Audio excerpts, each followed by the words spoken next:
Francisco 49ers to take home Super Bowl 54. Patrick Mahomes earning MVP honors on the back of 2 touchdown passes and 286 yards in the air, as well as a rushing TD. From Super Bowl 54 at Hard Rock Stadium, Matt Napolitano, Fox News. Individual Senate members set to render a verdict later on this week on impeachment. Lead House Manager Adam Schiff on CBS Face the Nation says he feels the House has proven its case, and he says senators on both sides acknowledge the president's wrongdoing. And the only question is, should the president be removed for office because he's been found guilty of these offenses? Alan Dershowitz on Fox News Sunday says he and his fellow members of the president's team don't think the evidence is there. The articles of impeachment did not charge an impeachable offense. So the right answer is to dismiss it and cut it off right there. The president, in a tweet, accuses Democrats of using impeachment to destabilize the Republican Party. Gernal Scott, Fox News. A last-minute push Sunday by Democratic presidential candidates hoping to get out the vote for Monday's Iowa caucuses. I believe that the presidency has a purpose, and that the purpose of the presidency is not the glorification of the president. It is the empowerment and the unification of the American people. That is why I'm asking for your support. And that is what you can help us deliver tomorrow evening. Former South Bend, Indiana Mayor Pete Buttigieg. America's listening to Fox News.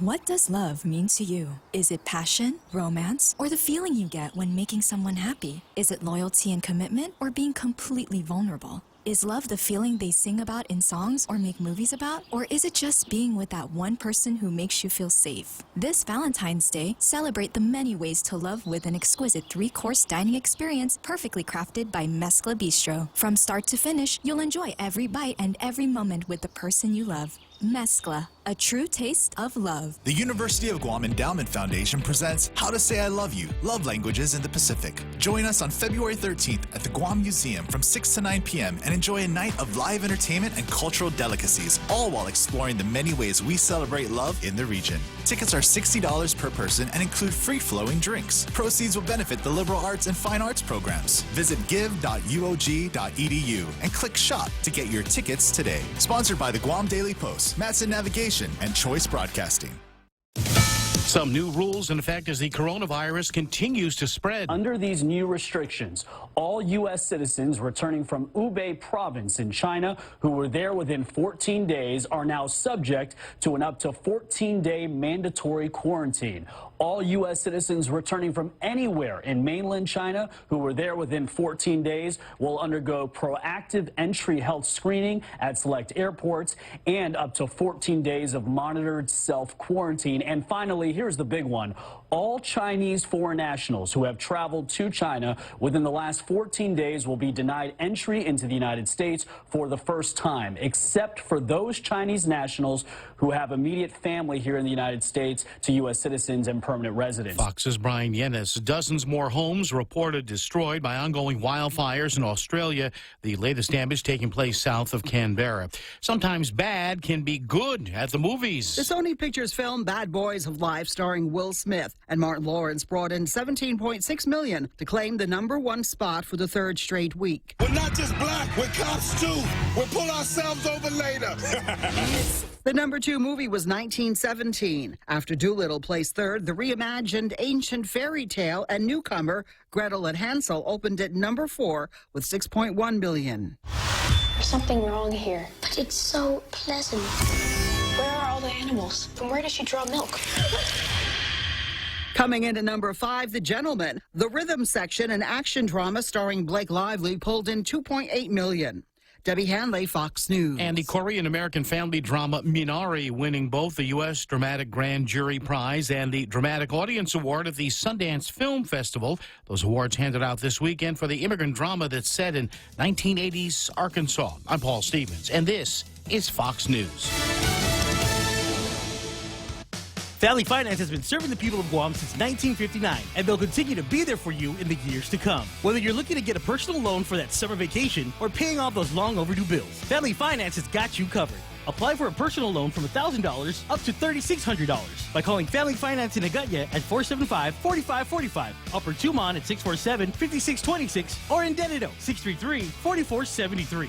Family Finance, serving the people of Guam since 1959. Talk Tells with Bob Klitzkie is brought to you by Bank Pacific, banking on the Pacific for 65 years.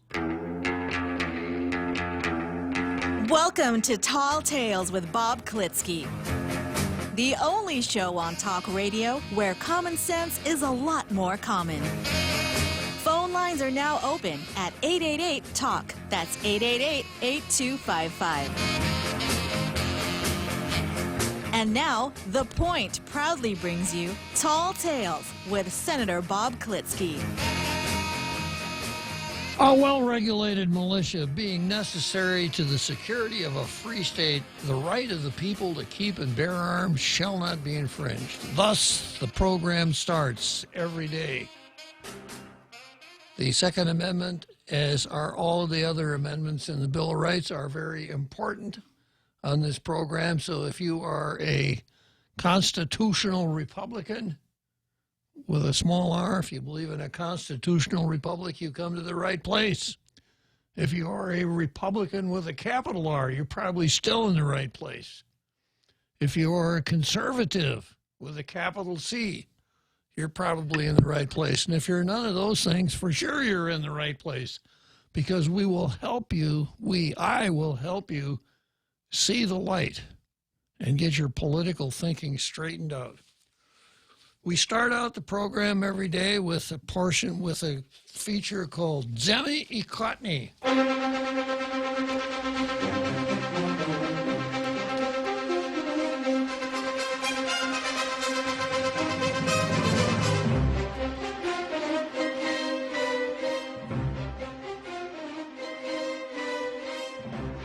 We're going to be a little slow on Zemi Ikotny today because I forgot to print it out. But we'll get there. Starting out with the daily news, which no doubt is going to be a something borrowed from USA Today that deals with bashing Donald Trump.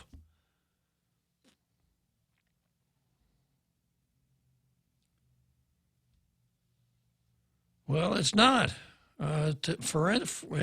It's something, of course, from USA Today, but it doesn't bash Donald Trump. Surprise. This is from a columnist named Justin Steece, S-T-E-E-C-E. And he said, "I won't leave my family in Wuhan. There are many things in life a person should worry about. What to eat tonight, or how to get a bill taken care of. But what if you're trapped at home where a highly infectious virus was spreading through your city of 11 million? What thoughts would go through your head? I am a 26-year-old American currently living in Wuhan with my wife and our newborn son. I came to China in November 2018 to be with my then girlfriend and future wife, Li Ling. My initial reasons for coming to China in November 2018, my initial reasons for coming to China were simple. Explore a new country, marry the woman I love, and help her get paperwork done so we can finally go back to America and start a family.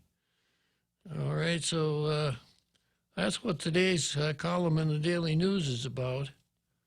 Of course, it's not anything to deal with the things that we're interested here on Guam, except, of course, we are interested in the coronavirus.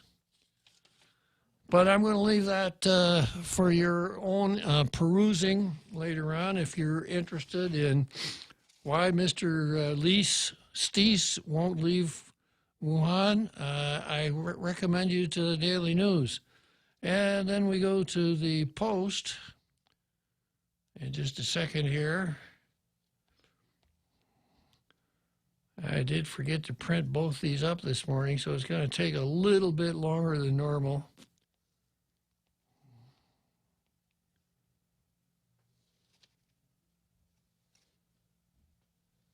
But not much longer than normal. And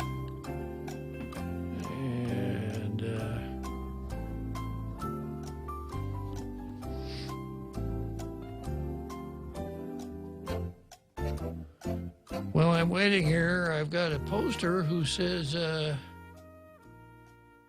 It's actually not a poster. It's our Carl. He said, Bob, the theme song for Tall Deals is from Peter Gunn Show. It is, indeed, the theme from Peter Gunn. Don't you think that's appropriate? To underscore the Second Amendment, our Carl? Of course it is. And let's see here. The editorial in the Post, Guam's economic forecast was dim even before new tourism woes surfaced. I'm not going to spend much time reading it because it's a news story camouflaged as an editorial. It's not really an editorial. It's just telling us about some of the economic challenges that we have, winding up by saying, mildly critical of the government. Elected officials know they need to do something, making sure our private sector employers have the government's support to sustain jobs, along with keeping our government safe, getting rid of the drug menace, fixing our problematic and costly healthcare system, providing good educational foundation for our kids, and providing a safe and humane environment for our homeless and less fortunate should always be among our elected officials' priorities. But if you look at the government officials' activities lately, it doesn't seem like they've been on point. Yeah, that's true. Certainly true. Okay, so from Zemi Ikotny, we go straight to the card. And on today's card, I have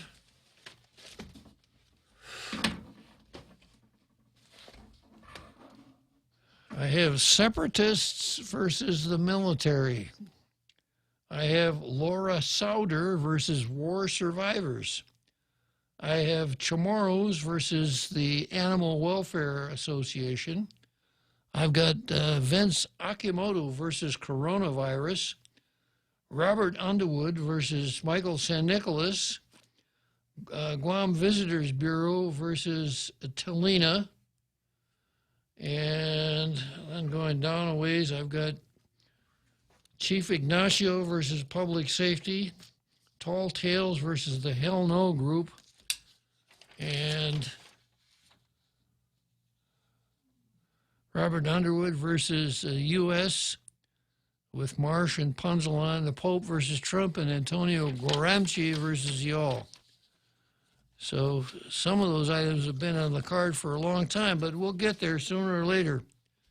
First item on the card,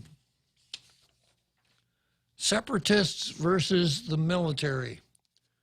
And this is from an article in the Daily News that came in over the weekend. It's called Independent Guahan, Sovereignty Needed for Sustainability. Now, sovereignty is easily defined as the political situation that a country or that a geographic area finds itself in when it is not subject to the hegemony, subject to the power of another nation, and is recognized by the international community as a sovereign. A quick way to say sovereignty would be independence, a separation from the United States. Sustainability. Now, that's one of the latest buzzwords here. Sustainability means the ability of an area to sustain itself through hard times. Another word I think would be autarky. In other words, an area that is then autarky would be able to get along without any outside help whatsoever. And the island sustainability folks are saying, we've got to work towards Guam being sustainable. Now, that sounds great. It's got a nice ring to it, and it sounds really good, but I don't think it actually, little play on words here, bear fruit. Because there was a gentleman named David Ricardo, a classic economist going back into the 17th century, who talked about what's called comparative advantage.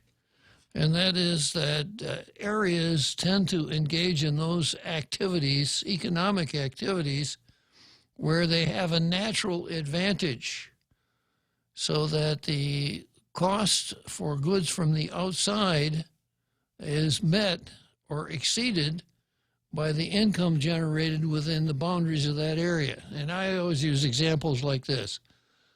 Guam is an island. Manhattan is an island.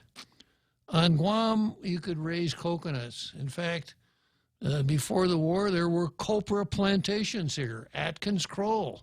It's a British company that was here to harvest copra.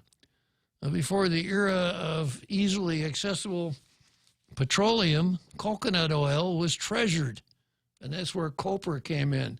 As a matter of fact, I'm told that the whole area around Taragi at one time was a copra plantation, that the copra would be harvested, loaded on boats, and taken from Taragi Beach down to either Pidi or maybe Sumai. So Guam is a pretty good place for raising coconuts, if you haven't noticed. If you took a coconut and just threw it out in your yard, chances are pretty good in 5 or 6 years you'd have a small coconut tree there. And you left it alone long enough time, you'd have a pretty good-sized coconut tree. Manhattan is not a very good place for raising coconuts. It's too cold. There isn't enough space, enough room. There might not even be much demand for coconuts in Manhattan. But if you really wanted to, you could raise coconuts in Manhattan. You could pop up a large greenhouse.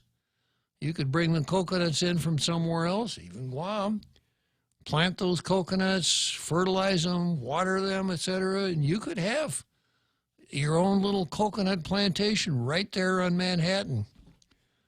But would you want to? Or why would you want to? When you figure the cost of real estate in Manhattan, say if you had a 1-acre coconut plantation in Manhattan, what else could you do with that 1 acre? You could build the expensive office buildings or apartments or something like that on it and make a whole lot more money than you ever could with a coconut plantation. But if you really wanted to, you could put a coconut plantation in Manhattan. So as far as coconuts are concerned, between Guam and Manhattan, Guam has the comparative advantage. Another example I use is bananas and salmon. And a lot of our salmon comes from Alaska. Cold water, big ocean, fishermen, etc. Pretty good place to catch your salmon. And bananas come from all over the warm parts of North and South America. At one time, I know a lot of our bananas came from Ecuador, which, believe it or not, is located on the equator. So coastal Ecuador, low altitude Ecuador has a very warm climate, very well suited to bananas. So the people in Alaska, if they really, really wanted to, could raise bananas in Alaska with greenhouses and lots of heat, et cetera, et cetera. And the folks in Ecuador, if they really, really wanted to, could raise salmon, refrigerated water, et cetera, et cetera. But why would they want to? Wouldn't the folks in Alaska be much better off buying their salmon as you were buying their bananas from Ecuador and their salmon from Alaska? That's comparative advantage. So when we're talking about island sustainability, keep that idea of comparative advantage at the forefront of your thinking process. But of course, the whole island sustainability is big with the left, the lefties, and with our separatists here on the island. So this article begins, as the Leon Guerrero Tenorio administration aims to meet UN sustainability goals, I don't have to read any farther than that, and I know I don't like it. I know that when I say UN goals, I know something probably is pretty wrong. Then we go on with Independent Guahan. That's the separatist group here. Points to sovereignty as a means to effectively preserve the island's natural resources. Quote, the right to self-determination, we think of it as a political sense or economic sense, but this also includes the right to nature, the right to determine laws about natural resources, about plant and animal life, and about land and water, and about what kind of environmental protections we have, said Kyle Galindis. As a colony, many of those rights are stripped away. That power is given to federal institutions, you know, things like clean air and no pollution and things like that. And the feds do a terrible job, right? The community group held a General Assembly meeting Tuesday evening, and there's a picture of the meeting on the here in the PDN, and let me count the number of peoples here.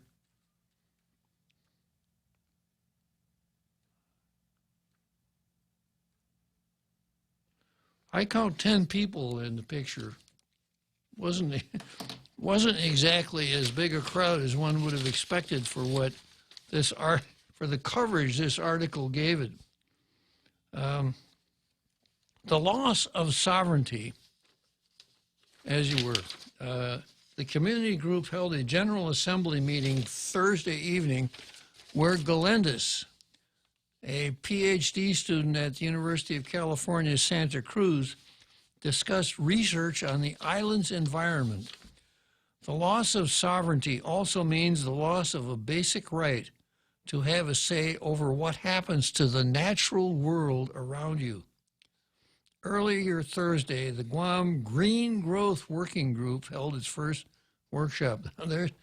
There's a group for you, the Guam Green Growth Working Group. Maybe they could go around and collect empty bottles and cans and recycle them and raise enough money to bring Alexandria Ocasio-Cortez to the island to give a speech about the Green New Deal. The build-up's environmental, as you were.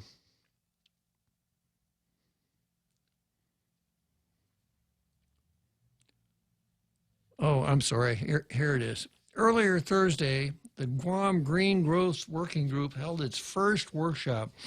The goal of the working group is to utilize. Now, whenever you find somebody, Real Joe Cruz, who uses the word utilize instead of use, because they mean the same thing. One is shorter than the other. Utilize has 3 syllables. Use has 1.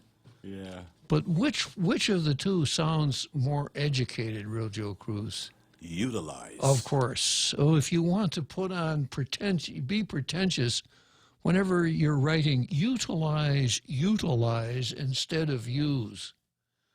But you are deputized from the Tall Tales posse. Anytime you find someone who is using utilize instead of use, you may inform that person that his vocabulary is out of control, Real Joe Cruz. Yes, sir. Thank you. The goal of the working group is to utilize cross-sector partnership led by the Governor's Office and the University of Guam Center for Island Sustainability to meet all 17 of the UN's Sustainable Development Goals, which many islands are doing as part of the local 2030 Island Network. The goals don't address political status. Without sovereignty, Guam can't advocate for its environment, according to Galindis. Well, Guam is an island. Islands really don't do much advocacy. People advocate. So if what you're trying to say, Galindis, is this: without sovereignty, the people of Guam are not able to advocate for environment, you're making some sense. If you're saying without sovereignty, Guam can't advocate for its environment, you're not making much sense. But if you were to say without sovereignty, Guam can't advocate for its people of Guam can't advocate for its environment, I'd say you're wrong. Because we see environmental wackos all over this island, protesting and striking and holding demonstrations, writing, and the absolute fulcrum of advocacy, writing anonymous letters. Yeah. Build-up impact. This is most prevalent in its relationship with the U.S. military, particularly the ongoing buildup, Galinda said. The buildup's environmental impact statement shares potential negative impacts on the island's natural resources, such as damage to coral reefs at Upper Harbor and the disturbance of sea turtles. Upper Harbor is the only deep water harbor in this region, which means there are unique habitats there, Galinda said. The buildup supplemental environmental impact statement states there will be significant impacts that can't be mitigated on some of the island's near-shore waters, topography, fish, marine flora, and more. But the island as an unincorporated territory has no real power or leverage to say no to potentially harmful military activity. I don't know. It seems to me I hear an awful lot of people saying no, even about taking down that tree that the Air Force and the University of Guam had saved. Under the status quo, Guam has little power to protect and preserve local plants and animals. Those, like those at Upper Harbor, suffer as military interests take priority. Galinda said, without sovereignty, you also don't have a lot of control over, say, what's happening in your natural world. Self-determination. Some Gov Guam officials have addressed the lack of political status as a barrier to the island's sustainability. Romina King, vice chair of the Gov Guam Climate Change Resiliency Commission. Let me read that again. Romina King is the vice chair of the Gov Guam Climate Change Resiliency Commission. Said in October, self-determination is necessary to properly address climate change. Now, of course, people that listen to Tall Tales every day know that self-determination is just a code word for independence. Because if Romina King is correct, and the self-determination process winds up as Guam being a state of the United States, what's different? It's no different from right now. So that's not what she means.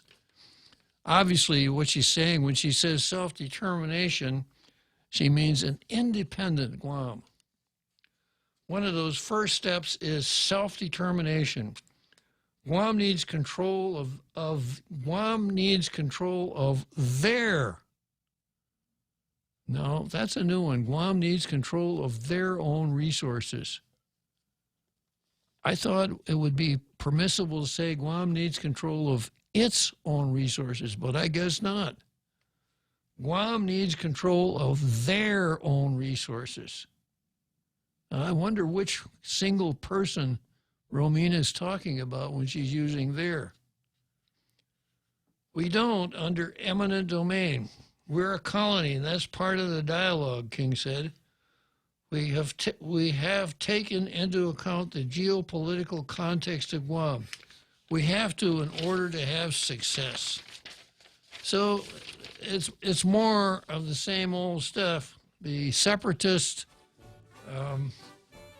preaching. Got a short break coming up here. I'll spend just a minute or two on this, and then I'll go to Laura Sauda versus survivors. The Extra Point with Jerry Roberts of Guam Training. Recently, we talked about not solving everybody's problems. Most people agreed, but there were some who said, I need to clear some things up. I'm Jerry Roberts, and at 7:20 a.m. on The Ray Gibson Show, we'll get out the clarity machine and get busy. You can find daily transcripts of The Extra Point at guamtraining.com. Tune in every weekday morning at 7:20 for The Extra Point with Jerry Roberts. Brought to you by Guahan Insurance Services and First Hawaiian Bank on 93.3 The Point. The UOG Endowment Foundation presents How to Say I Love You. How to Say I Love You, Love Languages in the Pacific, Thursday, February 13th at the Guam Museum from 6 p.m. to 9 p.m. $60 per person includes cultural delicacies, free-flowing drinks, and live entertainment. Love Languages in the Pacific will benefit the liberal arts and fine arts programs. We now return to Tall Tales with Bob Klitzkie, soaring over the confusion with his superpowers of truth. Call 888-TALK. That's 888-8255. So the sustainability initiative is something else that has been co-opted by the separatist movement. And, of course, they're saying that we can't really, what their point is that as a colony, the people in Guam really can't take care of the iron environment of Guam. But if Guam were independent, then the environment would thrive and Guam would become more sustainable. If that's the case, why is it that we spend so much time on this radio program talking about people dumping trash all over this island? And why do we spend time talking about people abandoning cars all over this island? I suppose people can't properly dispose of their trash in a colony. It has to be an independent country, otherwise you can't properly dispose of your trash. I guess that's the reason. And then, of course, the other part of it is that, you know, with Guam being a colony and being subject to so much federal, quote unquote, control over the environment, what can we expect? Well, if it weren't for the Environmental Protection Agency, what would our dump look like? So if we had an independent Guam, going back, what would our dump look like? And what's it going to look like once we run the feds out of here? And as Simon Sanchez referred to it, when the CCU took over the water utility in 2001, their first job was they had to talk to the EPA about Hanum Taki because we didn't have clean water. I think you see the point. It seems to me, and as you know, I'm no fan of what I refer to as the national government. I don't use the term federal government very often because we don't have a federal government anymore. We have a national government. And I don't like the situation where we have faceless bureaucrats sitting in an office back in D.C. making rules for Guam that they probably don't quite understand. But I will say this, since 1970, since the whole environmental wacko movement took over the U.S., they've done an awful lot for the environment here on Guam, and I shudder to think of what it would have been like if Guam had been independent from 1970 on. And frankly, I shudder to think what the environment would be like if Guam became an independent country. The People's Republic of Guam began next year. So Kyle Galindez. Kyle, if you're not listening to Tall Tales, if you know Kyle Galindez and he's not listening to Tall Tales now, do himself and yourself a favor. Get him hooked up with Tall Tales. Get him on Facebook. Let him review some of the older episodes. I think the guy could use a little assistance in clear thinking. Next item on the card is Laura Sauder versus War Survivors. And Laura Sauder writes a column in the Post, Okay, we got repeat. Okay. Sir, what's your name? Repeat? Yeah. Please repeat. Repeat. Okay, repeat. Yeah, I've been listening to your comments on the independence, I guess how it's intertwined with environmental stewardship. Just to put a counterpoint, look at Cuba. Cuba has some of the most pristine natural areas, but that was because, you know, they had a dictator who didn't want development. And then in the history of Americans on Guam, there has been a lot of environmental devastation, you know, to the fact that there's 3 super sites on Guam. Did I lose Pete? Yeah, it's like he's there, but he's not there. Oh, he's gone now. Okay, I want to finish this, Pete. So call up and repeat what you just said, please. In the meantime, I'm going to take our Carl, but I'll be looking out for you, Pete. Our Carl, hello. Hey, good afternoon, Bob. Yeah, what was the name of that first site that was chosen for the firing range, the very first one? Paget. Paget, yes, yeah. I think looking at Paget, which is supposed to be a sacred site, from my understanding, and comparing it to Ritidian is really revealing. You know, I was curious about what all the talk was about, you know, about Ritidian, the controversy. So I took my auntie, although she's been here her entire life, she's just turned 90 this year. You know, within the last year, she had never been to Ritidian. So I took her down there and we looked around, and it's just absolutely pristine. I mean, it's just beautiful. It's a beautiful area, well kept. And, you know, I understand there's some, you know, the remains of an old village back there. You can walk back there, but there's no beer cans. It isn't trashed. It isn't a mess. But if you go to Paget, you know, I've heard over and over, I've never been there, but I've heard that you know, it's just trashed. There's old, you know, there's beer cans and beds and, you know, all kinds of junk all over the place. And this is for a site that supposedly is, you know, you know, I'm going to use scare quotes, you know, sacred site. So, you know, despite all the talk, I think those two are a real life contrast of what happens in real life. Just like you, I'm not really a big fan of, you know, the federal overreach, but in this particular case, you know, managing those resources, it really provides a stark contrast. Well, when you start talking about island sustainability, it's another example of the phenomenon that Vladimir Ilyich Lenin put a label to, useful idiots, that people will pick up your propaganda and start to spread it if they think that some of the things you say agree with where they're coming from. So this whole island sustainability thing, to me, looks like a fairly well-developed pretext to come out and advocate for independence. There are some people, if they hear the I word, they're going to cover their eyes and their ears. Oh, I don't want to talk about independence. But you talk about the environment. Oh, yeah, I'm really for the environment. So that's kind of a back door into people's sensibilities about separating, Carl.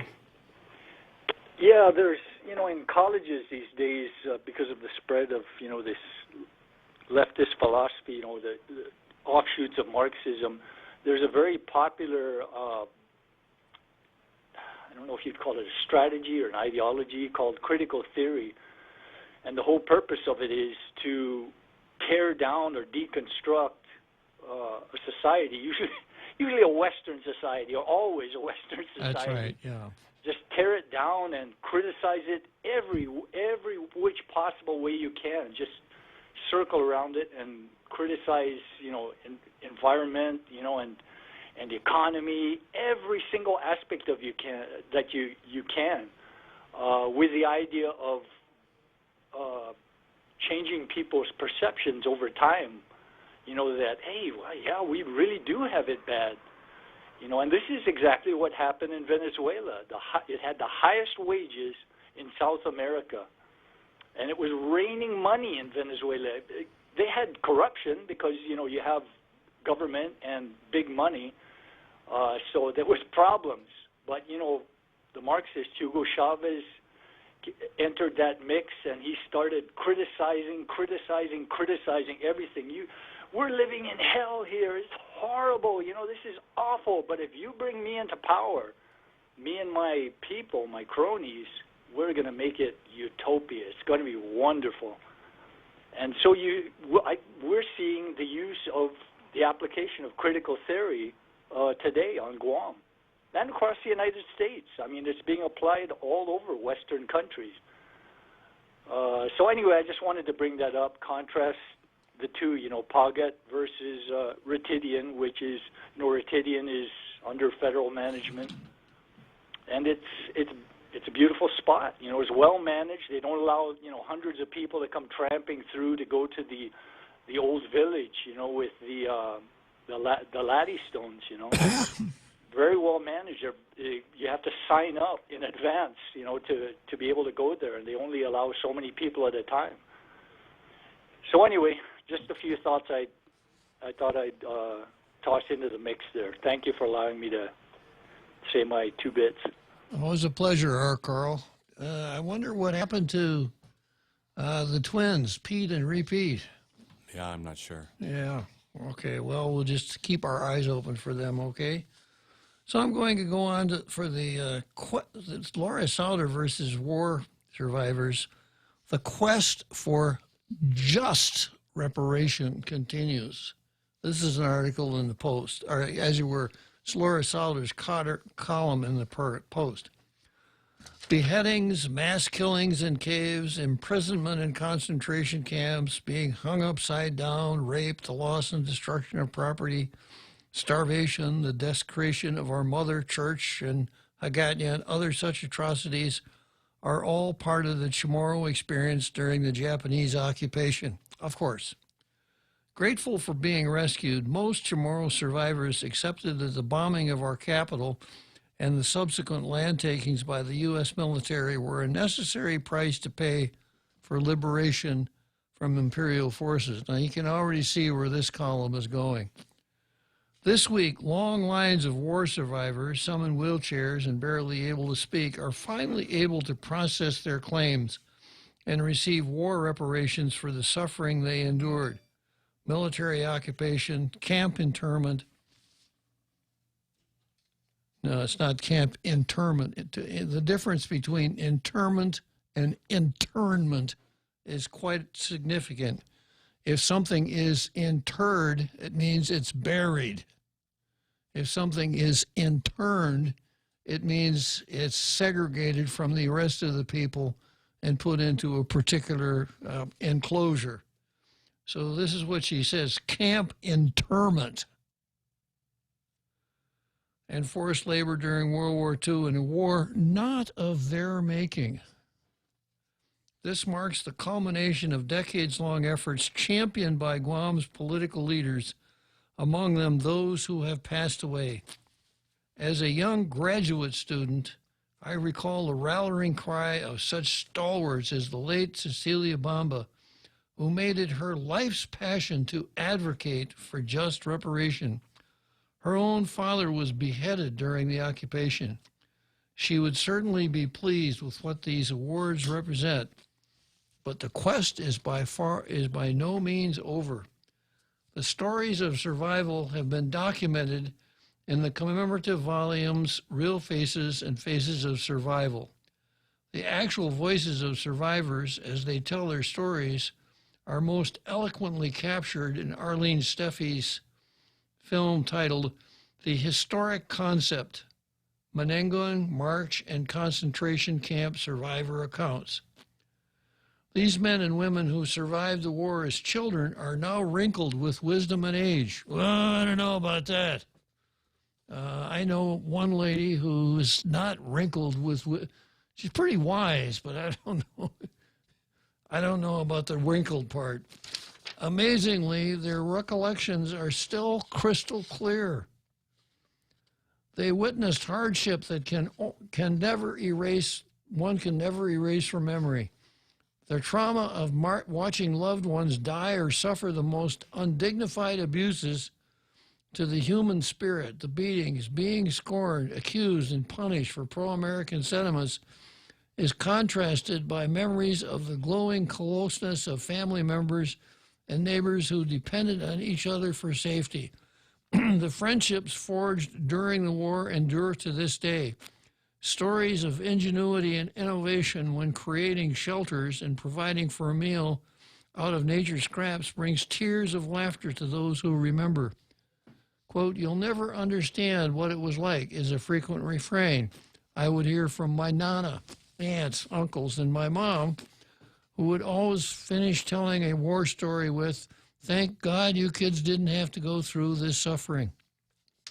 While those of us born after 1944 did not live through the war, we have inherited, here comes the punchline, the contradictory legacy of World War II as it has played out on our beautiful but fragile island homeland. Our parents have taught us their hidden secrets about resiliency. We have witnessed and have actively engaged in the total transformation of our post-war way of life. We are acutely aware of the losses that families continue to suffer.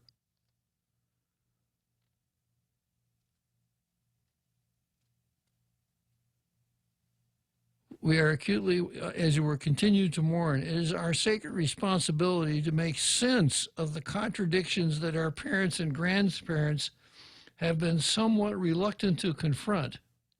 The truth is, here we go, the truth is, they let us through their stories that we are the truth is, they let us through their stories that we are war survivors too. Sentence doesn't read right. Maybe she's trying to say they let us through their stories know that we are war survivors too. But this is the reason I put this column on the card. No, Laura Sauter, you're not a war survivor. If you didn't live through the Japanese occupation, you're not a war survivor. That's why it's Laura Sauter versus war survivors.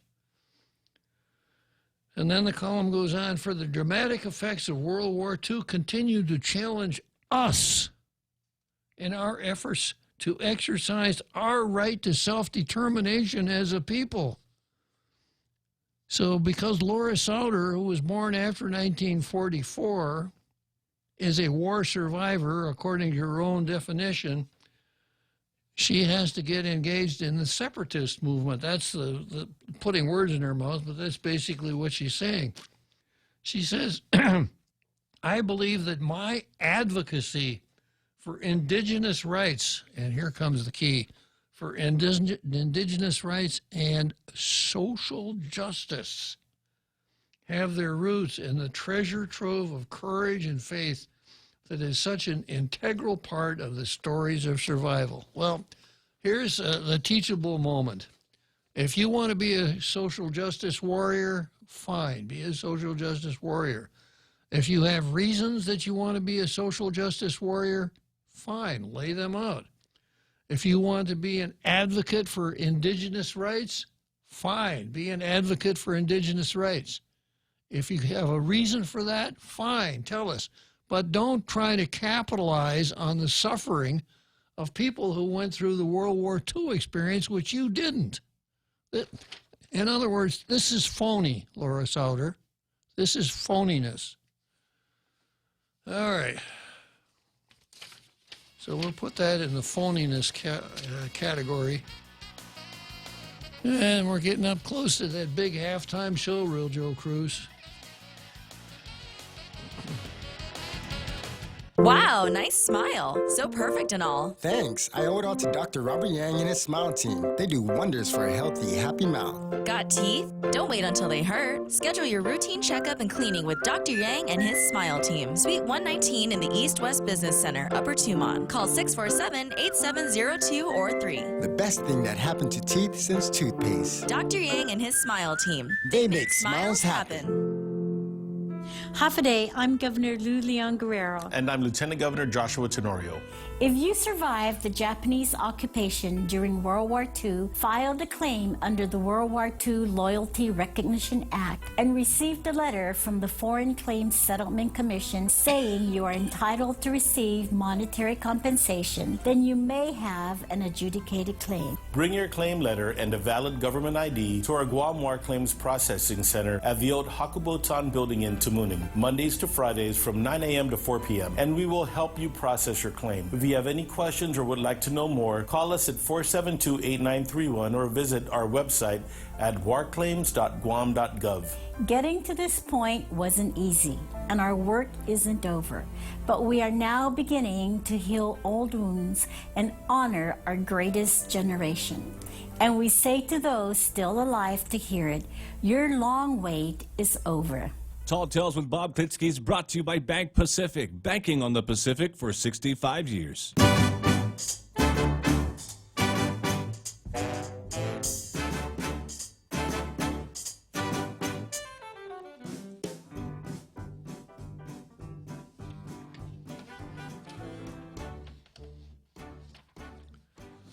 Okay, so we got about 8 minutes here before that big halftime show. Next item on the card is Chamorros versus the Animal Wellness Association. And who is the spokesman for Chamorros? Who better than Pito Terlahi, the great champion of the people of Jonia, who led the charge to make sure the people of Jonia had a mayor when their mayor was locked up. And this is what Pito says. He has written a letter to the the Daily News. He may have boycotted the Post. Since the Post questioned his integrity, he may be boycotting the Post. But he said, I want to respond to the continued efforts of Marion Look and Wayne Pacell of the Animal Wellness Foundation to challenge cockfighting on Guam. For Look to purport to be in touch with the feelings of the people of Guam on cockfighting is ludicrous. Bill Joe Cruz? Yes, sir. You are also deputized when you see people writing down the word ludicrous. That's a big one. Yeah, you may treat that the same way you treat utilize. Yeah. Okay. Yeah. Is ludicrous. Guam's family, Look's family gave 52, this is Marion Look, who is one of the proponents of the Animal Wellness Foundation. Look's family gave $52 million worth of Guam land they acquired from original Chamorro landowners after World War II to a stateside institution. She is also using her fortune to bankroll Pacell of the Animal Wellness Foundation in a biased push poll to match the anti-cockfighting propaganda, using the wealth gained from selling the land of the people of Guam. Now, she should never have done that. Her father, if he is her father, Dwight Look, I think everybody's heard that name. Dwight Look bought huge tracts of land out around the area where, what's the name of that resort?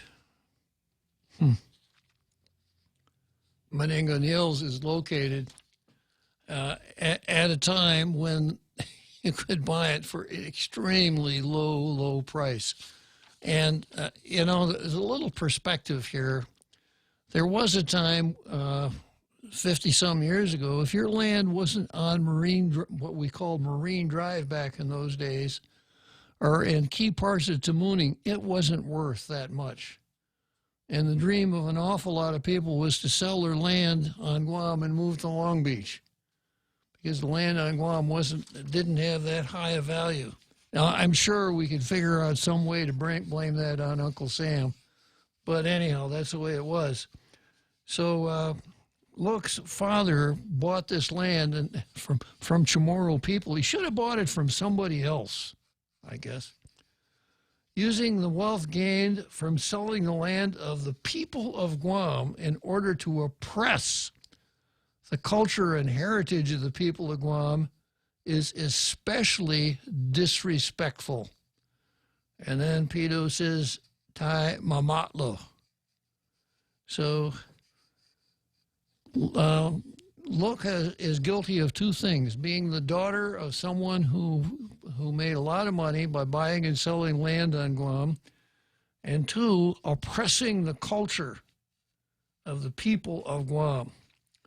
And he goes on to say they continue their anti-cockfighting agenda with advertisements to pay locally during the broadcast of the Super Bowl. They even made a particular point to put out a press release to say that they found 2 Chamorros to star in this ad. This is tokenism, pure and simple. So up to this point, this is what we've learned so far. If you buy land from a Chamorro, you should never sell it at a profit. 1. 2, if you are against cockfighting, no matter what the reason is, you are oppressing the culture of Guam. And 3, if you would employ a Chamorro in a visible position, that's tokenism, pure and simple. The next subheading, Chamorros dismissed. Throughout this whole process, Pacell and Look continue to dismiss the Chamorro people, who had no vote and voice in the implementation of this federal law. Where is their concern for the lack of voting representation in the federal laws that affect our people? A violation of the very idea of basic human rights. Where is their concern for the basic idea of representative democracy that is a foundation of the rights that they rely upon and enjoy? The fact that the local law had allowed cockfighting and is now the lowest priority of the local government and is an expression of the democratic will of the people of Guam. How would they feel if people of Guam could make laws unilaterally for the people of the 50 states without their voting consideration?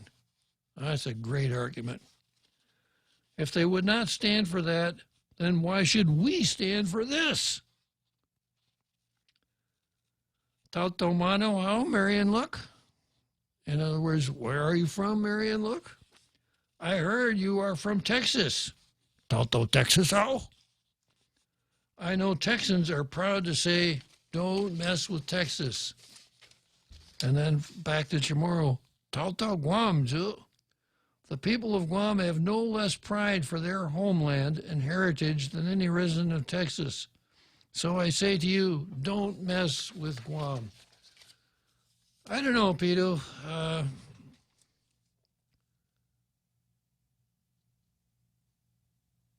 The tone of what you're saying here doesn't sit very well with me, for whatever that's worth. I'm going to take a short break here for the big halftime show. We'll come back to Chamorros versus Agua.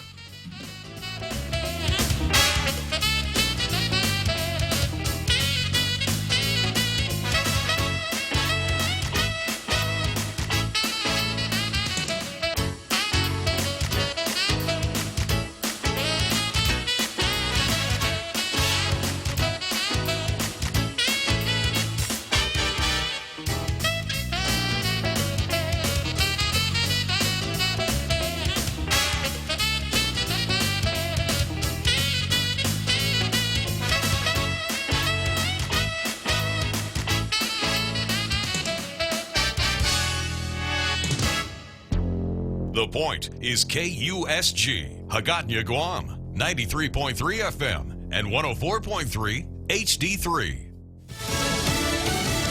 A big comeback. I'm Paul Stevens, Fox News. The Kansas City Chiefs sticking Sunday to their postseason script in Miami. They rallied back against the Houston Texans in the divisional round. They rallied back against the Tennessee Titans in the conference championship.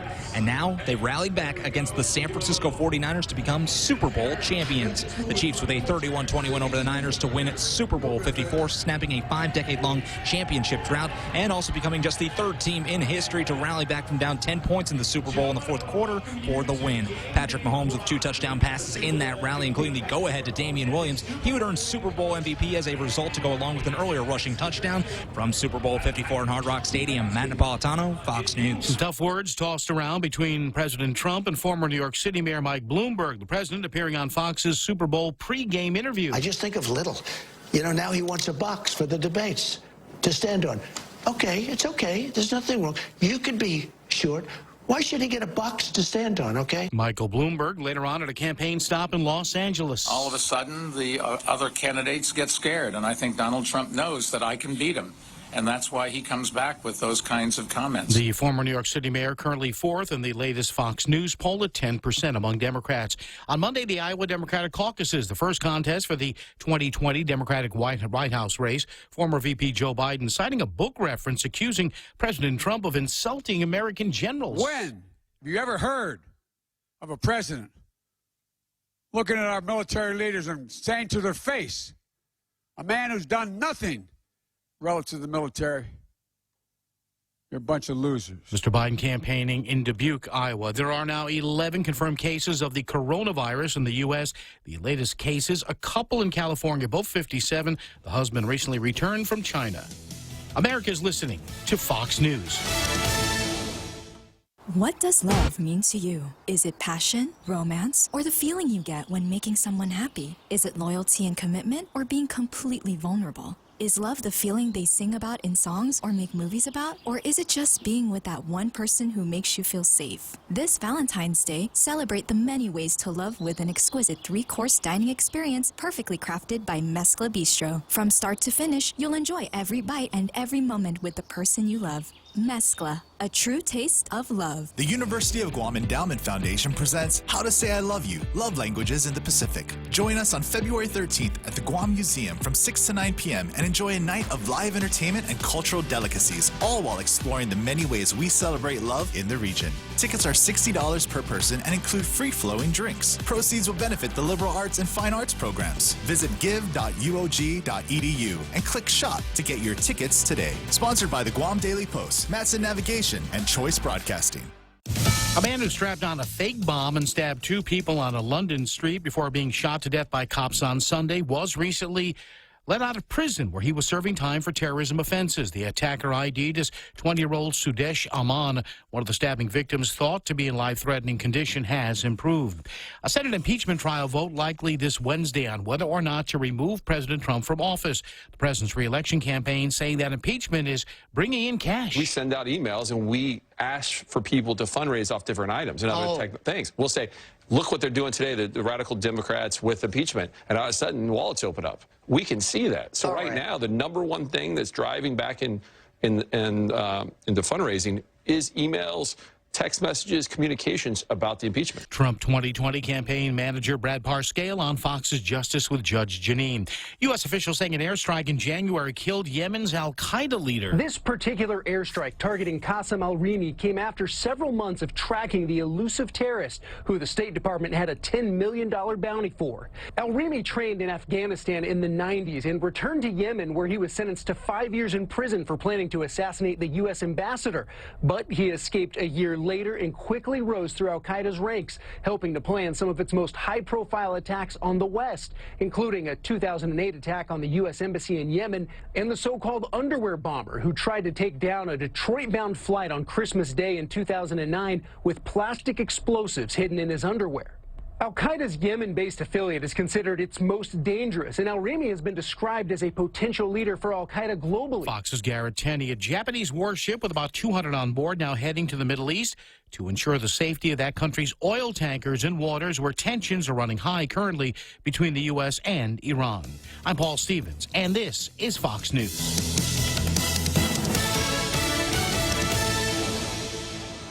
Mezcla Chamorro Fusion Bistro in the Grand Plaza Hotel in Tumon is stirring up some of your favorite drinks all night long. Come down on Wednesday and Friday nights from 5:30 to 10 p.m. Indulge in some of your favorite local cuisine and pair it with your favorite drink. From our ice-cold beers, our finest selection of wines and liquors, to our top-notch cocktail specials, your friends at Mezcla Bistro Tumon are ready to serve you. Why limit happy to only an hour? The Mezcla family reminds everyone to drink responsibly. See you on Wednesday and Friday night.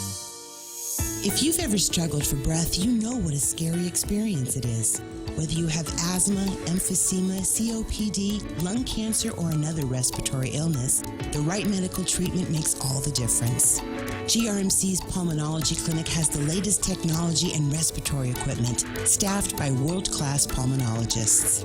Make an appointment today with GRMC's Pulmonology Clinic and start breathing easier. GRMC, where patients are partners. Tall Tales with Bob Klitzkie is brought to you by Bank Pacific, banking on the Pacific for 65 years.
Another great halftime show just concluded with the cannon fire. We are now in the second half of Tall Tales. I'm going to the next item on the card. Vince Akimoto versus the coronavirus. And the headline here in this article in the KUAM, news story in KUAM, doctor says private healthcare professionals and GovGuam aren't in sync for potential outbreak. I think public health and folks in the community are doing the best to work together, but there's been a lack of coordination, I think, with the majority, with the healthcare professionals and the private secretary, Vince Akimoto told KUAM News. At the American Medical Center in Megillo, it's a sign of the times. If you've been in China and have the following symptoms, wait in your car and call the number on the flyer. And that's not all the clinic is doing. If a case comes to Guam, we're going to need better coordination between clinics and the hospital, Akimoto said. In between realistically, the prioritization of acute care resources, we're going to have limited supplies of IVs. We're going to have limited supplies of oxygen. We're going to have limited supplies of all the different protective devices. If we don't work together, there's going to be a lot of chaos and confusion. Akimoto said that although public health is doing its job in providing awareness about coronavirus, GMH is simply not ready. I'm shocked. GMH is not ready. We are recklessly behind the curve, Akimoto said. We are creating unnecessary danger for our people who get sick and rely on the government hospital facilities as well as private hospital facilities. We are way behind the curve, and it's criminal. No emergency declaration or emergency legislative session needs to happen for any other reason than the real disaster that is Guam Memorial Hospital emergency room. You can't get in it, so if you have a coronavirus, you're better. If you have coronavirus, you better order Heineken, because you ain't going to get coronavirus treated at GMH. Now, I think the point that Akimoto is trying to make here is that we're just barely keeping one nostril above water in relatively not normal times with oxygen, IVs, and some of the other things, space at the emergency room. But if all of a sudden we had a dramatic increase in patients for any reason, the hospital would not be able to keep up. And if that any reason turns out to be coronavirus, we are really in a deep hole.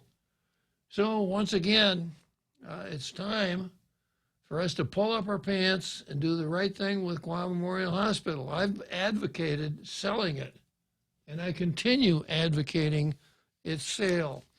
I would hope that if we did it correctly, we would find a company from North America who would come in, take it over, spend enough money to bring it up to where it ought to be, and establish a rate structure supervised by the Public Utilities Commission that would allow it to make a profit. Now, I know a lot of people are saying, well, why should a hospital make a profit? But if the hospital doesn't make a profit, it's not going to work. So that's my answer, my long-term answer to the hospital, and my short-term answer to the coronavirus, which is probably not a whole lot different than Vince's. If you come down with coronavirus and you're on the island, there isn't going to be much that either one of the hospitals can do to help you, unless maybe you're the only one that comes down with it. Next item on the card, San Nicolas. It's Robert Underwood versus Michael San Nicolas. San Nicolas didn't participate in the war claims event. This again keeps the ball bouncing for Lulon Guerrero, keeps the whole idea of the war claims payouts in the paper. Robert says, with the deserved fanfare, checks were issued for war claims at Adelup this past Wednesday pursuant to Public Law 3561 and an MOU between Guam and the Department of Treasury. Checks were issued to 16 claimants who have been adjudicated. The credit for this specific event during the past week goes to Governor Lou Leon Guerrero, Speaker Tina Muñoz Barnes, and all local officials who are instrumental in making this happen. How credit is assigned for an event of this magnitude speaks volumes about the values of the organizers. The governor's office decided to invite senators who have been involved in honoring the World War II generation for years. These included two Republican former senators, George Bamba and Frank Blas Jr. They also invited the current and former delegates to Congress for their representatives if they have passed away. Madeline Berdallo, Judy Wanpat representing her father, and I showed up. Only two congressional efforts have succeeded to date. The first was mine, Robert says, which created the War Claims Commission, which validated Guam's efforts through a federal commission. The second was Berdallo's, which funded an award process based on the work of the commission. Kind of left something out there, didn't you, Robert, about? Yeah, well, going on. We are awaiting Delegate San Nicolas to clarify the funding process. The governor tried to include all of those who had a hand in the process over the nearly 4 decades of this saga. It was remarkable and generous. The politics of this issue have been very disturbing. Last year, the jockeying for position on this matter was unseemly, as the governor, the delegate, and various senators tried to elbow their way to the front of the parade. I wrote about it last year, calling out our leaders for trying to get political credit rather than policy solutions. There is dissatisfaction that we are in effect paying ourselves with our own money from Section 30 funds. In reality, we are paying the claims from taxes paid primarily by federal and military personnel assigned to Guam. To the World War II survivors, those discussions pale in significance to the hardships that they experienced. The ceremony was emotional but dignified and paid tribute to the people who really made it possible. It was done because of the solemn obligation to recognize the suffering of those who endured World War II as civilians. I don't think so, Robert. I don't think that's the reason it was done at all. But the vast majority of those who experienced incredible hardships are no longer with us. And we know how that worked out, too. Most of us know the names and stories of a few special individuals. For me, they include Cecilia Bamba, whose efforts for war reparations were fueled by the beheading of her father for assisting a downed American pilot. There was also Tan Beatrice Flores Emsley, who survived an attempted beheading at the age of 14 and was left for dead in a shallow grave. Her tragedy was framed by this incredible woman as an opportunity for reconciliation and recognition. Lastly, there was my mother, Esther Titano Underwood, who gave birth to a brother, Francis, at Meningland on a pandanus mat. My mother lived, but Francis died. My mother insisted that she didn't want a check for the death of Francis or the death of her other child, Mary Inez. She discouraged my other siblings from filing claims, although they were eligible. Come to think of it, neither Cecilia Bamba nor Tan Beatrice ever really talked about payments. The remaining misfortune is the reaction of San Nicolas. He was invited to participate, but he didn't. Instead, he issued Facebook postings criticizing the governor and the process. He seemed to be more concerned about the pole position and the parade of politicians. He was on island last week to hold a fundraiser, and he could have stayed on to demonstrate that in spite of all the difference, we are all on the same side. He didn't. A lot of words and thoughts come to mind, but I think about what those three women would have said. Po lula, as you were po lucha, let it be. Okay, that's probably repeating his call. Oh, it's Senator Chris. Good afternoon, Senator Chris. How's the day, Bob? Did you get a chance to participate in the observance of one of our greatest pastimes, watching the Super Bowl? You know, I was home all morning nursing a bad case of the sniffles, Chris, so I didn't watch the football game. I kind of been hearing that, so I thought I would call and converse. And so I wanted to give you some breaking news. All right. The breaking news is, according to a message from a friend of mine, Nancy Pelosi and Chuck Schumer have introduced a resolution that they are not accepting the results of the Super Bowl, and that San Francisco 49ers did not lose to Kansas City Chiefs. Yeah, Nancy's from San Francisco, so that makes good sense. They're playing true to form, aren't they, Chris? It absolutely sounds like it. I think they're gonna, rustle up probably Adam Schiff and Jerry Nadler and all the other naysayers, and I'm sure that this will. I'm sure President Trump had something to do with it. He must have been courting the votes of Kansas City and wanting to win the great state of Kansas, and so that's the reason why San Francisco was not successful. I think what he might have done is he may have been tweeting the plays to the Kansas City in the huddles. You know what? I think you're right. Yeah. So they'll find that the left tackle will come forward and write a book about Trump tweeting the plays to the Kansas City huddles, and that'll give Nancy and Chuck something to chew on, won't it? I think we've rounded out this conspiracy just perfectly. Uh-huh. So I wanted to go somewhere with this, Bob, kind of bringing a closure to two items and then just going into one more item, that we've discussed before. Polls are showing that my September prediction of 2019 may hold strong in the early states. The three Bs are looking like they may hold out: Buttigieg, Biden, and Bernie Sanders. And it may be a fight. I said this to our good friend who has this segment in the morning when I guest hosted, that that some of these guys are so far left, there's no left.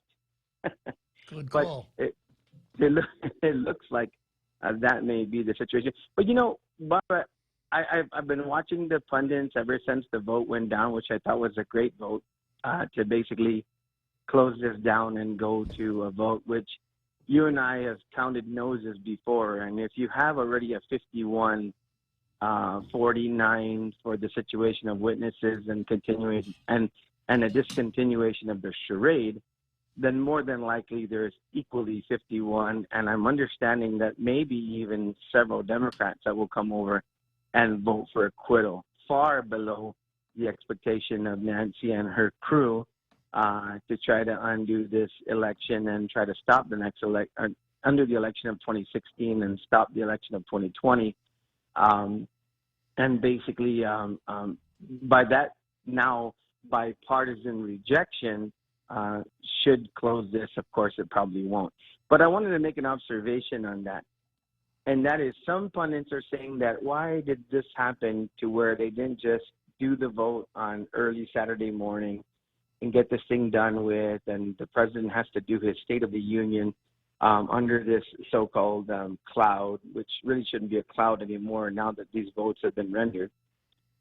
I actually see it a different way. I think that the president now, and I'm hoping he would be as magnanimous as possible, but I really kind of see that there's an opportunity here to take an entire week-long victory lap, knowing that Wednesday there should be sure votes to acquit him, and just lay out an agenda for the people that really demonstrates and shows that when you're doing the people's business, the people react to it and reach out to that body and say, if you really want to get the business of the American people moving forward, just knock all this stuff off and let's work together and get things done. And I wanted to parlay that kind of back home. You know, I don't know if I was right, but I saw, you know, in watching the Super Bowl and doing some of the things, you know, business stuff today, I saw that there may be a situation whereby the governor may reject the $10 million that was appropriated in the budget to move forward and help the hospital. And not knowing all the details for that discussion, other than the fact that the front office constantly says that, you know, they're not going to entertain anything with regard to the surplus of 2019 because of deficit reduction, and not listen to the body that actually appropriates and has the power of the purse, the legislature, and just dismiss them in terms of what the priorities of, you know, the legislature would be going forward, particularly when it comes to our hospital. You know, I find it very concerning, and I guess the parallel I'm trying to draw is that, you know, that people's business is way more important than the politics of, you know, trying to constantly control the message. I mean, we've seen this, and you know, it's an expert rollout of, you know, paying them an uncle. We've all been for that. We're all for that. We all know where the money's coming from. It's our tax dollars, and that's been that's a recovery from this administration, to be honest with you, for the ability to actually roll something out. But to overshadow things like the $10 million for a hospital, which comes from surplus funds, and the you know, kind of sending down that power to the legislature, saying, I'm not going to do what you want me to do. I think that, you know, that's where the real battle is, other than all the nonsense things that have been happening in terms of what our legislature's been entertaining. There's been a lot of nonsense out there, Chris. Chris, yeah. I have an alternate theory on why the Republicans didn't move forward with the acquittal vote sooner than, you know, instead of letting it lay over. Mm-hmm. Conspiracy that Donald Trump and Mitch McConnell made a deal with the Democrats to hang on to it, so that Bernie and Pocahontas and who's the third one? Warren and Pocahontas, Bernie, and the other senator that's old Klobuchar would be tied up in Washington instead of going out stumping in Iowa right up until the time of the caucus. Sure. That makes sense, doesn't it? It does make sense, but you know, to me, regardless, I mean, Mitch McConnell is so smart that, to me, to release those folks from their duty of drinking milk and water, which are allowed to do on the floor, and watch that boring presentation and scowl at the constant regurgitation of the same information over and over again to try to get a different result. I think that for Republicans, it's probably better that they get out there and campaign and throw those super left bombs all the way to that side. I mean, I think McConnell is probably one of the more brilliant politicians that I've ever seen in terms of managing the floor, and also just completely understanding how to let people destroy themselves. That's a good point. Part of me thinks that the best thing that could happen to Republicans would be if Bernie gets the nomination. And that looks like the way it's going. And once again, that will be a Democrat contrived situation, because the complete disdain that I've seen, whether it be blogs or whether it be the mainstream media, who absolutely wants to christen one of their own, you know, the whole deal to try to stop him has now put him, kind of like an octane boost because of what happened to him last time with what the Democrats did to him via Hillary. So I agree with you totally.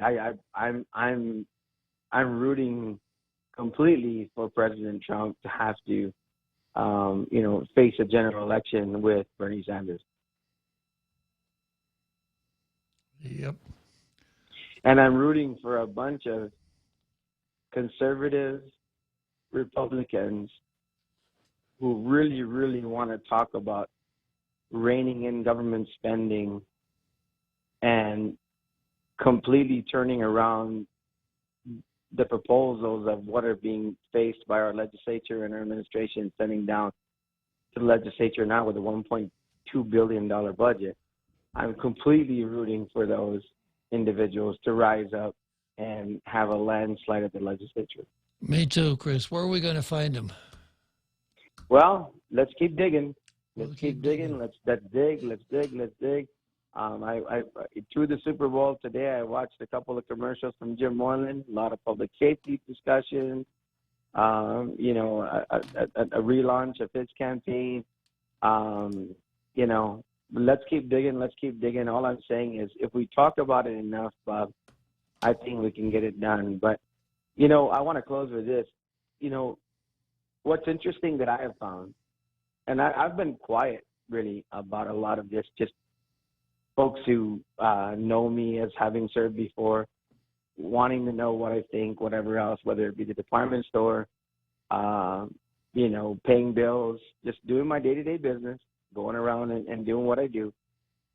I've been just amazed by those who were supporters of a number of those currently elected in the legislature and the current administration. I mean, just hungry to say, what do you want to say? And I just sit down and go, look, I'm more interested in what you want to say. Tell me what you think.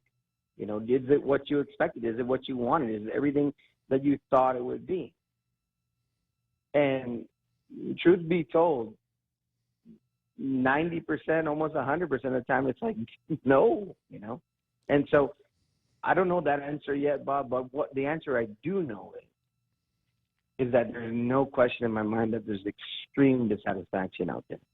There's a lot of buyer's remorse. And that's being very diplomatic and friendly.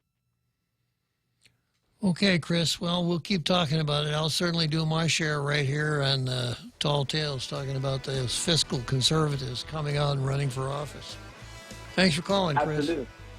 Thanks a lot, Bob. Thanks for the time. Yes, sir. Jack, we'll get to you right after the 7th inning stretch. The Extra Point with Jerry Roberts of Guam Training. Recently, we talked about not solving everybody's problems. Most people agreed, but there were some who said, I need to clear some things up. I'm Jerry Roberts, and at 7:20 a.m. on The Ray Gibson Show, we'll get out the clarity machine and get busy. You can find daily transcripts of The Extra Point at guamtraining.com. Tune in every weekday morning at 7:20 for The Extra Point with Jerry Roberts. Brought to you by Guahan Insurance Services and First Hawaiian Bank on 93.3 The Point. Tall Tales with Bob Klitzkie is brought to you by Mezcla, located in Nagana and the first floor of the Grand Plaza Hotel in Tumon. For reservations, please call 969-2652.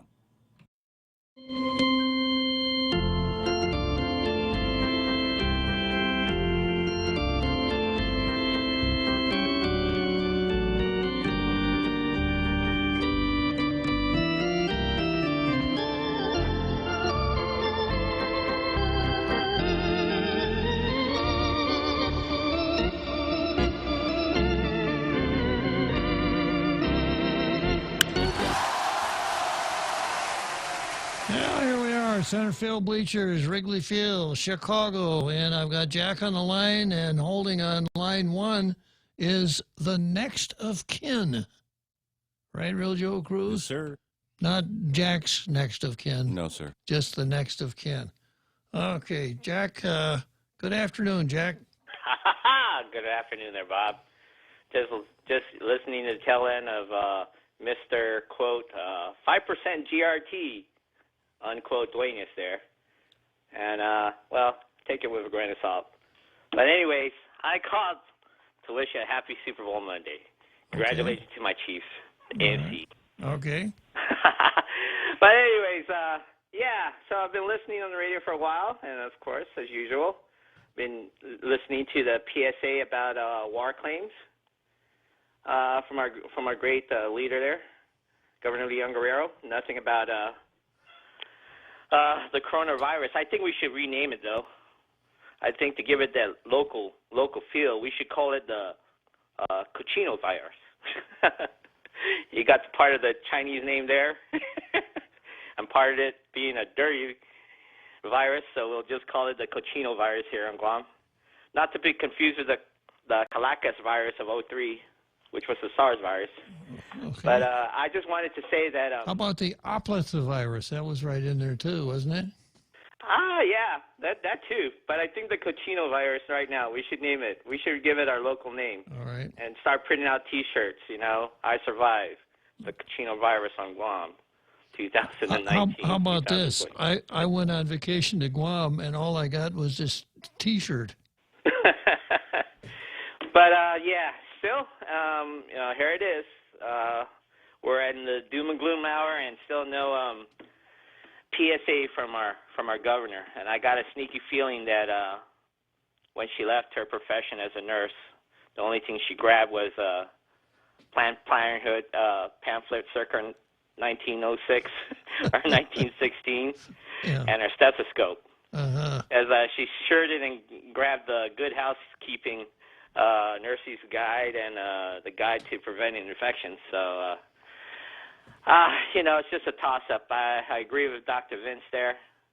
And, you know, in a way, I disagree with you about the federal government. I think here in Guam, I'm sort of glad of the overreach. I'm sort of glad that, you know, President Trump tried to give us some of our tax dollars back. I'm sort of glad that President Trump, you know, is doing something about the restriction of flights coming from and going to. You know, and I'm sort of glad of the overreach of the federal government in general. I mean, you know, a lot of people criticize President Nixon, but he's the one that gave us the EPA. And, you know, a lot of people say that, well, you know, there's too much interference of the federal government. Well, you know, if there wasn't any interference for the federal government, I don't think there would be any prosecution of white-collar crime. That's my belief. I think we'll be drinking brown water as an indigenous feel to it instead of clean water. So, no, I'm sort of glad in this neck of the woods there is an overreach of the federal government. Well, It doesn't sound good. I know. Jack, let's define terms, okay? Overreach is not the same thing as legitimate interest. If the national government has a legitimate interest in what's going on here, fine. But if they take that legitimate interest and piggyback it into something that goes beyond what I would expect of a central government, then it's overreach. But I tend to see your point. I always come back to Article 1, Section 8, the enumerated powers of Congress. And a lot of the things the national government does are not within that list. And if they're not, then Congress shouldn't be doing them. But I hear your point. Yeah, and I agree that if we were back in the formations with our founding fathers, we'd both be on the same aisle, that at that time and point we did need a stronger federal government. But, listen, it's just it's at a sad point right now. And, I think there's a lot of misgivings about the previous, how we got to this kind of legislature. There might be some misgivings about how we got to this administration. But we are dealt the hand that we are dealt with, and, it's up to us to make the corrections. I don't think the corrections, are things such as part-time legislature. I think we just need to restructure it, have a bicameralism, invest in it. I know we differ in opinions on this, but, you can't get quality out of rotten fruit. I think you can get beer and wine and liquor, but I don't think you could get quality out of those things. And, in a much softer aspect, I pray for a lot of these things that I pray to God that you are correct in your assessment that this will blow over. And, I went to church this Sunday, and I prayed for those who passed. We lost a great star in Kobe Bryant. I thought he was. I thought he was a great role model and everything. And, these are times that we are living. It's not, even 5 years ago, we have made leaps and bounds in technology and the way the things that we do. And we must be, we need to take care of our own. And the way we do that is we need to be educated. We need to not just trust in what's in the print. We need to be. Well, that's why tall tales fulfill such a vital function, Jack. It does, and you do a great job, but it's hard when you're combating print that's on one side, media that's on one side, and we just hope that we weather this storm, and we pray for the best outcome here. But I don't know. This isn't the same world that existed even 10 years ago. There's just things that are moving at great rapid pace, and we just hope for the best, and we do what we can, and we respect those that need respect, and then we call out those that need to be called out.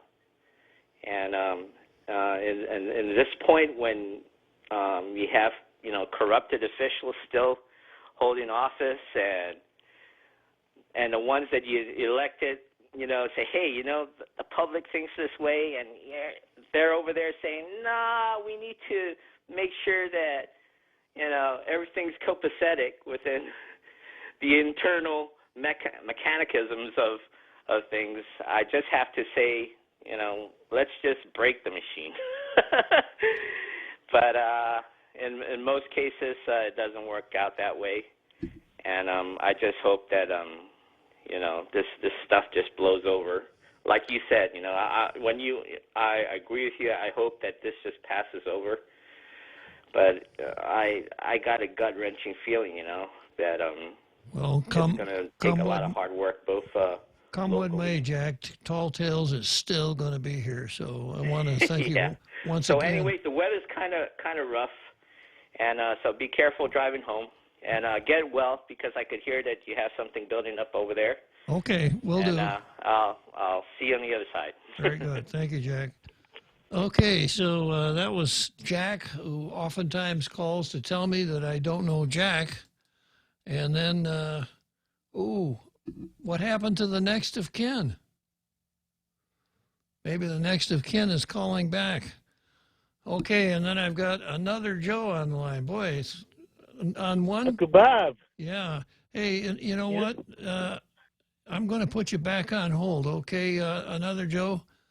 Yeah, sure. Because we just got Ken back on the line. So I'll come back to you in just a second, okay? Okay, the next of kin is on the phone. Yes. Go ahead, Hey, Ken. Bob, this is the next of kin. Anyway, regarding that Maningun Hills property, some fact checking here, what I know about it is just when I was a teenager, the original owner of that property, of the FB Leon Guerrero, one of the backers of the Organic Act, owned all that property up there. And in his retirement years, he hung around at my grandfather's house. So there was a lot of talk about politics and land ownership. Anyway, what had happened, really, the truth is this. Back in the early 50s, he borrowed money from Bank of America, and he used the land up in Maningun Hills, what is now Maningun Hills, as collateral. And I believe the amount, if I remember correctly, was $60,000. FB got sick, and you know that he was a practicing attorney. He was actually one of the founders of the Guam Bar Association. So he got sick, so he could not make money. So he was a politician, but a part-time politician. He did not make money out of being in the legislature. So he could not pay the note. So what happened was Bank of America foreclosed on the property, and he put it up for auction. Well, that notice for the auction was put in the bulletin in the Agania post office that nobody pays attention to. Only one person actually paid attention to that auction notice that was in the bulletin there, the Guam post office, Dwight Look. So Mr. Look was the only one that went to the auction, and he was able to get the property. And what had happened was he really did not cheat anybody up there. He really didn't. He didn't buy land from various families and cheated them. He was able to win it on an auction from Bank of America for property that was owned by one person, and that was FB Leon Guerrero. And what FB did was, up to the day that he died, and even past that, the property was still in litigation. And eventually, Dwight Look prevailed in litigation, but some properties, I believe 8 acres of the total amount, was given back to the next of kin of FB Leon Guerrero. So they were able, the family, they're known as the Suilu family, they were able to get something like 8 acres back from that litigation, and then the rest just stayed with Dwight Look. But he did, from what I understand, and even FB Leon Guerrero never said that Dwight Look cheated Chamorros up there. I mean, he won it in an auction. Sure. But, of course, the way Pito phrased it in his letter to the editor has more impact, doesn't it? Yeah, but he really, from what I know, that land was owned by one person. Yeah. And unfortunately, he was sick, couldn't pay the note. Dwight Look was the only one that showed up to the auction. But he really didn't cheat anybody, from what I understand. Okay, well, Ken, thank you very much for calling in and setting the record straight on that. That's very good information.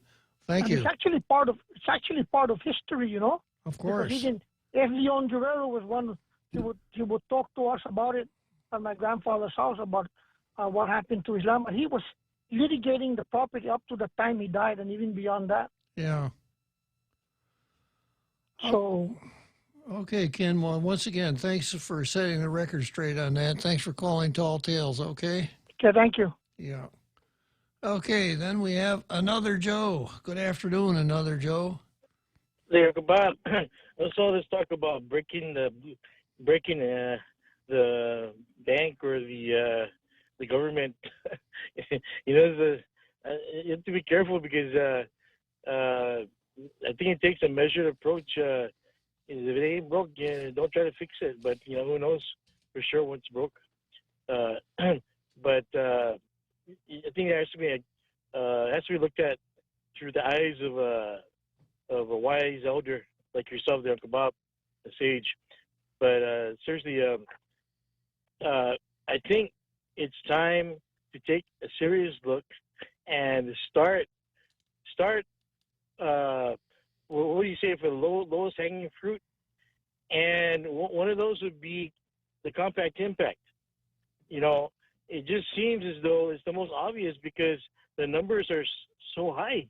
So the claims, and if there's the truth to it, people should be more outraged that they're not getting representation as U.S. citizens in our Congress, and say, hey, why don't we send an IG over to these governments, the compact impact governments, and do what they call the same thing they did to Trump. What did they do? The IRS did to Trump. They did a audit. Audit. Mm-hmm.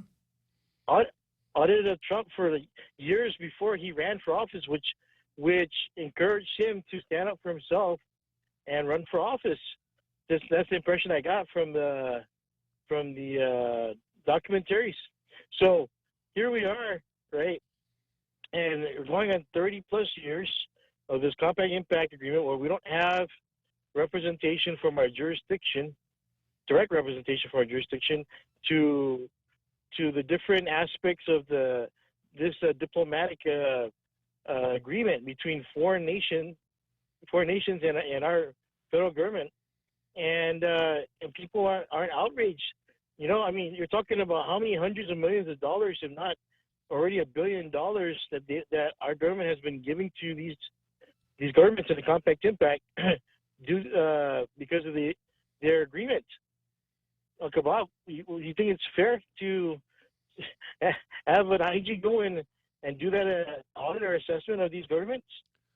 Well, so often what you get in life depends on what you negotiate. And so long as we're willing to put up with the situation that we have, what we're going to get is what we always got.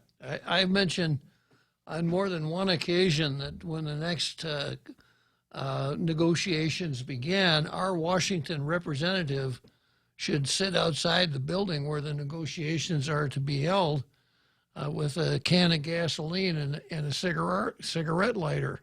And if they don't let him come in, to self-immolate in the parking lot because... or at least an effigy, right? Yeah. Okay, Bob. But so maybe we'll put that challenge out to whoever is challenging and the delegates, the sitting delegates to Nicholas, and whoever is challenging him. I heard, by the way, from Ray Gibson that he's back on island. So, Mrs. Bernardo, respectfully, and Castro, Will Castro, if you're if these are interesting to you, do what Uncle Bob there said, and fight for a representation with these the compact impact agreement. Anyway, thanks for your time there, Uncle Bob, and keep fighting the good fight. Okay, thanks for calling another Joe. Okay, that wasn't you, Real Joe Cruz. That was another Joe. And I've got our Carl on the line just as we come up to the home stretch here. Now here's Bob in the traffic chopper. What's up, Bob? Traffic's at a standstill right now with a guy standing in the middle of the street holding a sign. Let me zoom in. The sign says, "Free the fence." Free the fence. And what does that mean, Bob? Not sure, but the guy's out there smiling and waving in short shorts with a weird-looking little hat. He's got a sign in one hand and what looks like, is it? What? It is. It's a bottle of beer in the other. Oh, no. That's Ray. Free the fences in your mind with The Ray Gibson Show. Weekday mornings from 6 to 10 on 93.3 The Point. Tall Tales with Bob Klitzkie is brought to you by Bank Pacific, banking on the Pacific for 65 years.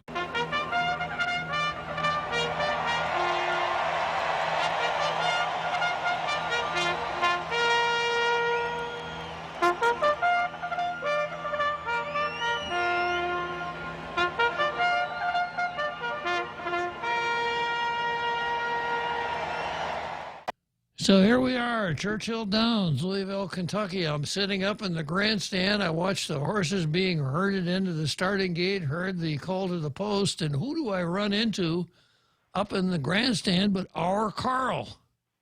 Our Carl, are you enjoying the race?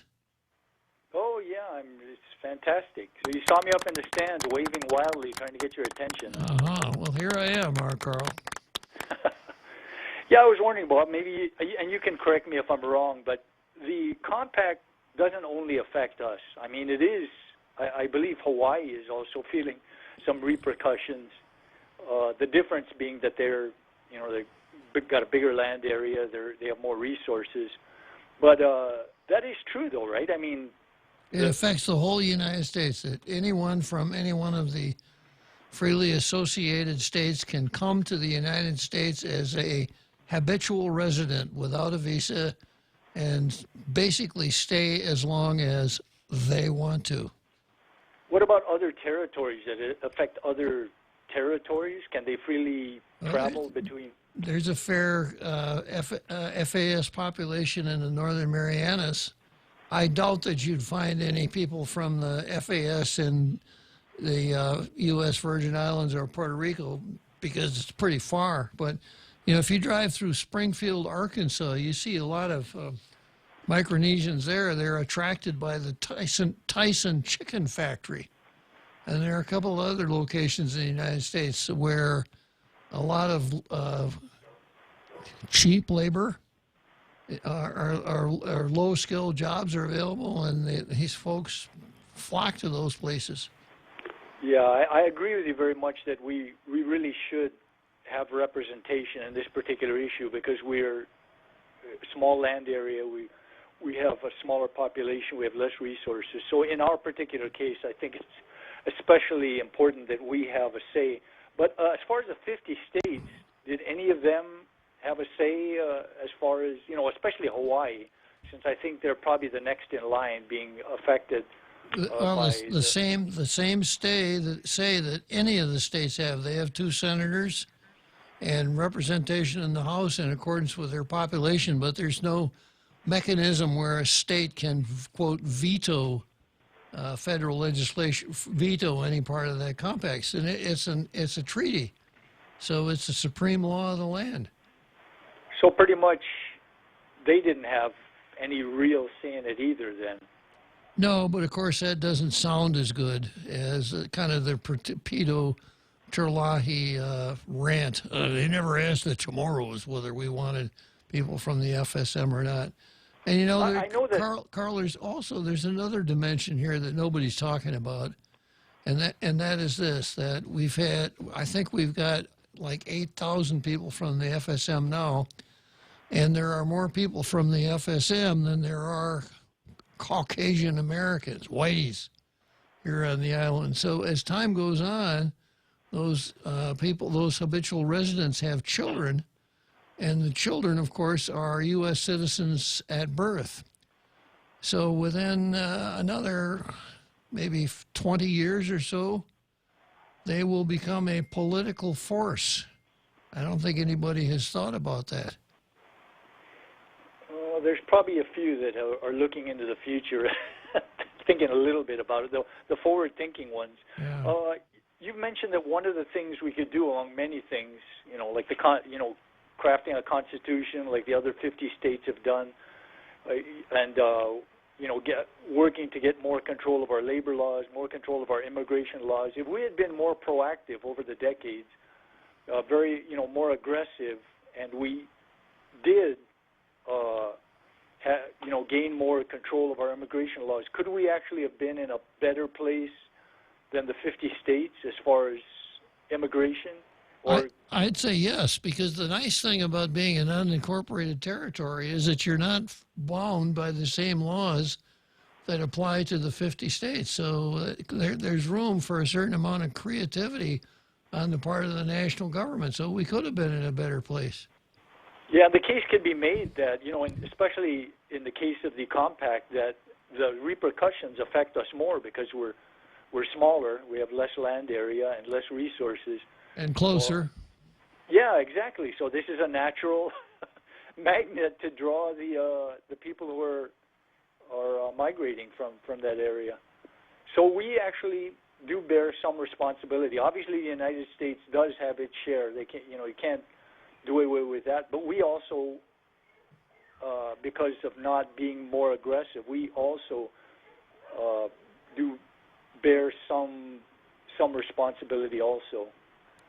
You know, what we're dealing with here is the United States foreign policy, and we turn out to be a victim of the United States foreign policy, never thinking, I suppose, that we have any role in U.S. foreign policy, but in this case we do. And it kind of reminds me of South Florida during the early 60s when the United States was encouraging people to leave Cuba.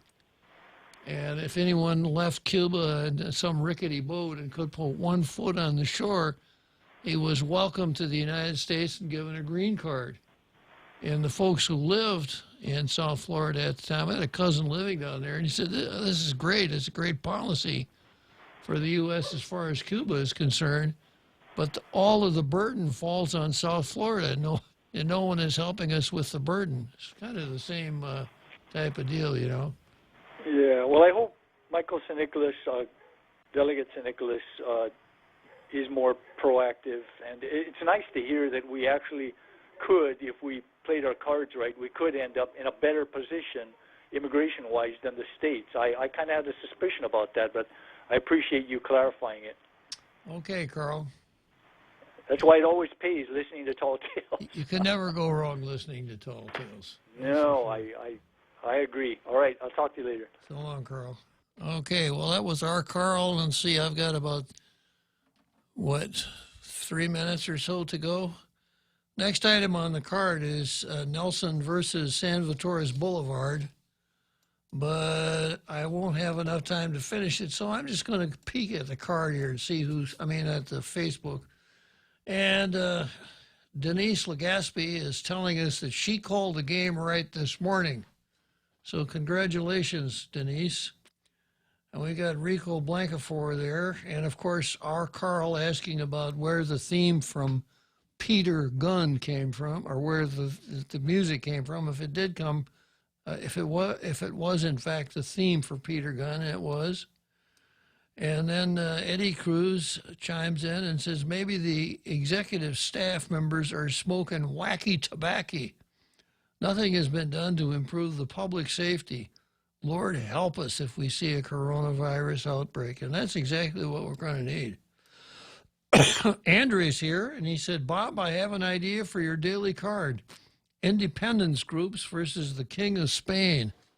I suppose the separatists ought to be out there with signs protesting all of the things that the Spanish did during the Spanish occupation of Guam up until 1898.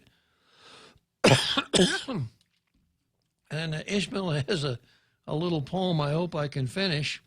He says, inspiring respect and inspiration is the definition. The title of this is August Body, a phrase I use from time to time. Inspiring respect and inspiration is the definition of august body. But when it comes to Tina Munya Barnes, it may refer to the work that is too shoddy.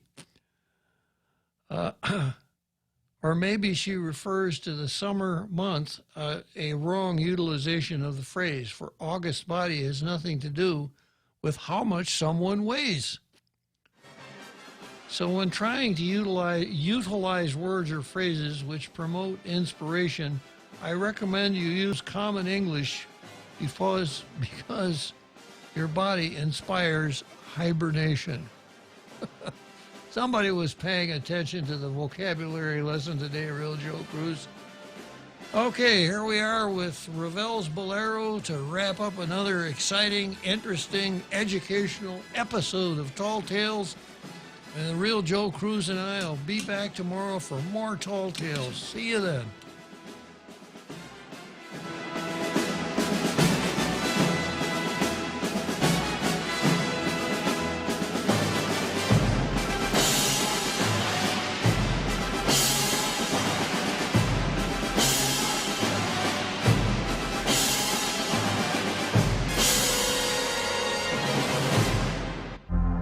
The Point is KUSG, Hagåtña, Guam, 93.3 FM and 104.3 HD3.